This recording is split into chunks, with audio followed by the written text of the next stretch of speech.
The Lord be with you. A reading from the Holy Gospel according to Mark. James and John, the sons of Zebedee, approached Jesus. Master, they said to him, we want you to do us a favor. He said to them, what is it you want me to do for you? They said to him, allow us to sit one at your right hand and the other at your left in your glory. You do not know what you are asking, Jesus said to them. Can you drink the cup that I must drink, or be baptized with the baptism with which I must be baptized? They replied, we can. Jesus said to them, the cup that I must drink, you shall drink, and with the baptism with which I must be baptized, you shall be baptized. But as for seats at my right hand or my left, these are not mine to grant. They belong to those to whom they have been allotted. When the other 10 heard this, they began to feel indignant with James and John. So Jesus called them to him and said to them, you know that among the pagans, their so-called rulers lord it over them, and their great men make their authority felt. This is not to happen among you. No. Anyone who wants to become great among you must be your servant, and anyone who wants to be first among you must be slave to all. For the Son of Man himself did not come to be served, but to serve, and to give his life as a ransom for many. The Gospel of the Lord.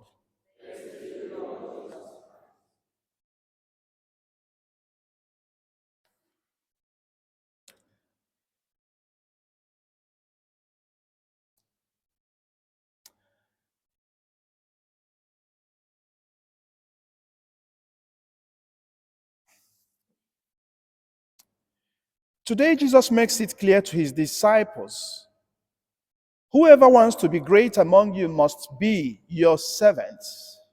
There is this imperative, must. And then he says again, whoever wishes to be first must be the slave to all. This being the fifth Sunday Mass I'm celebrating, I have been reflecting on this gospel and on all the readings of today.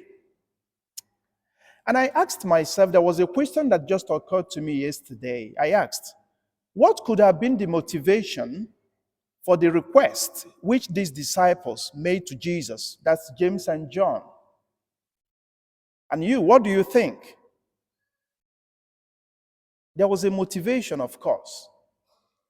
And I thought of just one thing, and that was the glamour of being a God.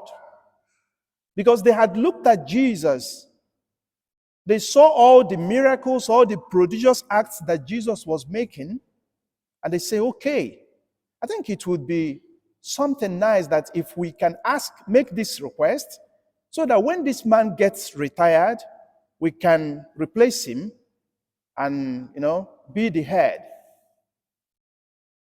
That was the motivation. And that motivation reminds me something that happened years ago. When I was a kid, when I was growing up, we used to see priests. That was in Nigeria, where I grew up. They were so glamorous because they used to drive cars, they live in good houses, they eat good food. And whenever they go around with their cars, people used to say, "Hello, Father," and priests would wave at them. Priesthood was very much attractive. And for that reason, so many young children used to enter the seminary. They get enrolled in the seminary. I remember my class, I think we were 188 that very year. We were all enrolled. But one thing interesting about the seminary formation was, and still remains, that as you go through the process, Jesus himself continues to open your eyes to the reality of what the priesthood means. It's a long story, which I will not tell you today. But 188 were enrolled that year. That was 1993. And on the day of ordination, we were just 9 of us. So what happened during the process? People started knowing that priesthood was not all about driving good cars, living in good houses, eating good food, and so on and so forth. There was more to that. And this is exactly what we find in today's gospel. Drinking a cup of suffering, being crushed. That's the prophecy of Isaiah in today's first reading. It's all about the prophecy of the suffering servant. So Isaiah was prophesying about Jesus. And this is why Jesus in today's gospel say, "Hey, I am the person being prophesied about in today's first reading. And so if you want to be first, if you want to be on top, you must be the servant of all. You must be like a slave." No, it's not a noble thing to be a slave. I know many nations, including England, have abolished slavery. It is not something good at all. But Jesus puts it forward as, something that, a priest would be like. Every good Christian must be like a slave, a servant, someone who lives for others. And so, Jesus wants his disciples and every one of us today to understand his person and his mission. His person and his mission. Who is Jesus? That's another question that derives from this. The person of Jesus. Who is he? The second reading tells us about it. He is simply a priest. And who is a priest? In a nutshell, a priest is someone who lives for others completely. He does not live for himself. And that is why an erstwhile American bishop, Fulton Sheen, writes a book and entitles it, "A Priest is Not His Own." If you're ordained a priest, forget about yourself.